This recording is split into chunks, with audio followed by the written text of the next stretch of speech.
Inspiration can strike in the most unlikely of places. It struck me at a wedding, where I saw something which I never thought could be possible in our country. Food for 5,000 people was being thrown away into the bin. Witnessing all this food wastage really shook me as a 22-year-old. I couldn't even sleep that night, but I did find my calling. Over 190 million Indians are severely undernourished and have no access to proper meals. I'm determined to change this.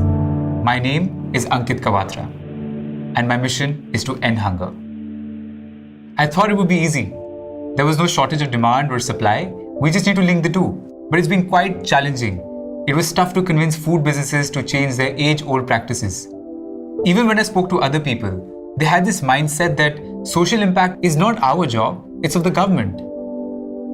I had to take matters in my own hands. So I went to a caterer near my house. I went 4, maybe 5 times.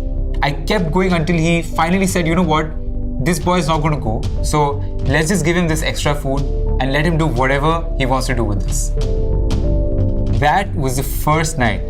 I picked up the food, packed it in my containers, dropped a bit in the car, and donated to a family of 25. The feeling of knowing that there is a solution between bridging hunger and food wastage was most satisfying.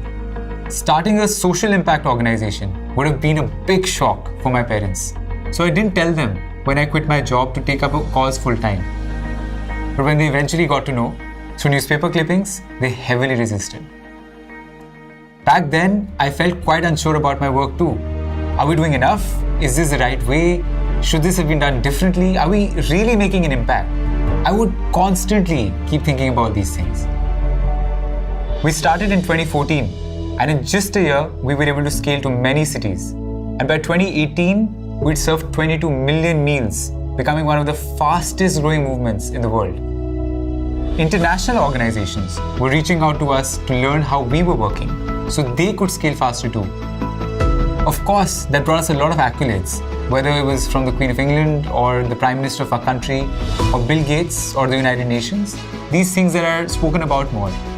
But most of all, the feedback and stories of change we've witnessed from people who we're helping are unparalleled. Knowing that we've been able to change a mindset and challenge assumptions truly fills us with pride. Big problems like hunger and poverty sometimes don't need complicated solutions. Sometimes big problems can be solved by simple and small solutions. Solutions that are all around us.